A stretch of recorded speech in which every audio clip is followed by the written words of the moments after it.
குப்பை தொட்டியை பார்த்தா இதுதான் ஞாபகம் வரும்.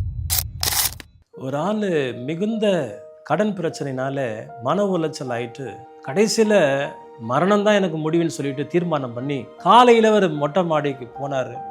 அங்கே போன உடனே அவருக்கு ஒரு ஆச்சரியம் காத்திருந்தது. அங்கிருந்து வெளியே பார்க்கும்பொழுது ஒரு குப்பை தொட்டியை அவர் பார்க்கிறார். ஒரு ஆள் அதில் ஒரு பையை கொண்டு வந்தார். அதில் பாட்டில்ஸ், அங்கே இருக்கிற அந்த குப்பை தொட்டில் இருக்கிற பாட்டில்ஸ்லாம் அவர் எடுத்துகிட்டு போனார். இன்னொரு ஆள் வந்தார்.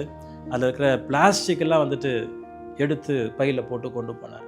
இன்னொரு நபர் வந்தார். அவர் அதில் இருக்கிற அட்டை, பேப்பர் இதெல்லாம் எடுத்து போனார். இவர் அந்த காட்சியை பார்த்த உடனே யோசித்தார், இந்த குப்பை தொட்டியின் மூலியமா ஒரு 3 பேருக்கு நம்பிக்கை, ஒரு வாழ்வாதாரம் இருக்குமானால் நான் ஏன் மரிக்க வேண்டும் என்று தீர்மானித்தார். பிரசங்கின் புத்தகம் 7:17 சொல்லப்பட்டிருக்கிறது, உன் காலத்துக்கு முன்பதாகவே நீ ஏன் மரிக்க வேண்டும்.